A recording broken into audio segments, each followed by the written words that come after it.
In my first few years as an entrepreneur, I used to imagine that one day I'd be sitting in a conference room full of educated business people, and somebody would mention some principle or model that was taught on the very first day of business school, which I did not attend. And he'd say something like, "Well, of course we can't do that because of the Thompson principle. Kris, you know the Thompson principle, right?" And then the entire room would turn and look at me, waiting for me to give some commentary on the Thompson principle.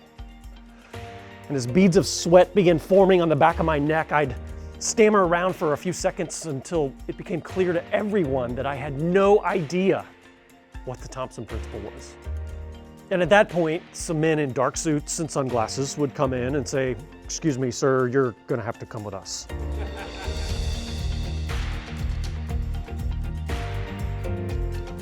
Psychologists refer to that feeling as impostor syndrome, where you worry that your success isn't real or that you've just been lucky.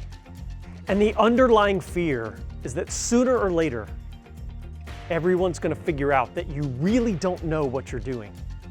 And that if that happens, you'll be exposed as a fraud. Vulnerability feels like a huge risk.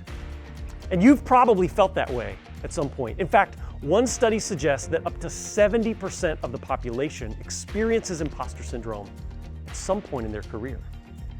And it tends to be more prevalent among high achievers.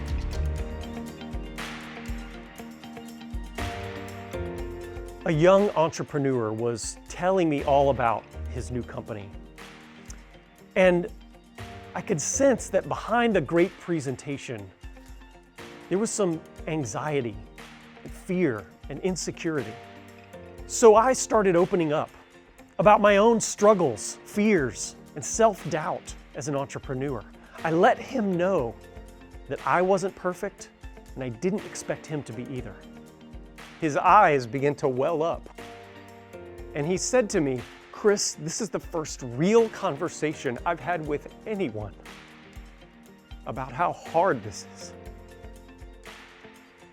See, he was struggling to keep up with all the false images of confident entrepreneurs that he saw around him.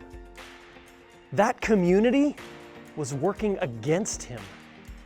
But by being vulnerable, I extended him a lifeline and offered him hope.